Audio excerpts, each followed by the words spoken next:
High, good morning. সকাল সকাল ready হয়ে চললাম চন্দননগর যাবো ডক্টর দেখাতে। আর মুখ চোখ পুরো মাওবাদীর মতন প্যাঁচিয়ে নিয়েছি, যার রোদ্দুর। আর এদিকে জুতোটা আমি কালকে কিনেছি, কি ভালো লাগছে জুতোটা পরে। আমার পাটা এমনি সুন্দর নয়, বাট জুতোটা পরে খুব ভালো লাগছে, জুতোটা খুব সুন্দর। তো এই চন্দননগর পৌঁছে কচুরি খেয়ে নিলাম। প্রায় 1 ঘন্টা ওয়েট করার পর ডক্টর দেখালাম। এদিকে পুরো গরমে পুরো সেদ্ধ হয়ে গেছি আমরা। ট্রেন প্রায় 30 মিনিট লেট ছিল। বাড়ি পৌঁছে আর শরীর চলছিল না। মা এদিকে ডাল, আলু ভাজা, বড়া ভাজা, পটল ভাজা করেছিল। আর এদিকে এনাদের দেখো পুরো রাস্তার মাঝখানে শুয়ে থাকবে, এদিকে ডিঙিয়ে ডিঙিয়ে যেতে হবে। তারপর রাত্রিবেলা তার ওই ডাল আলু ভাজা মুখে রুচবে না, তাই একটু ভাবলাম ঘুগনি করি আর একটুখানি লুচি ভাজবো।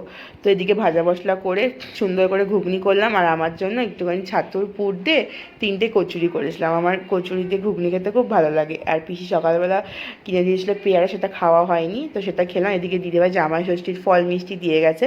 তো এই ডিনার করতে বসে পড়েছি। জীবন থেকে আরও একটা দিন চলে গেল। তো চলো দেখা হচ্ছে পরের ব্লগ।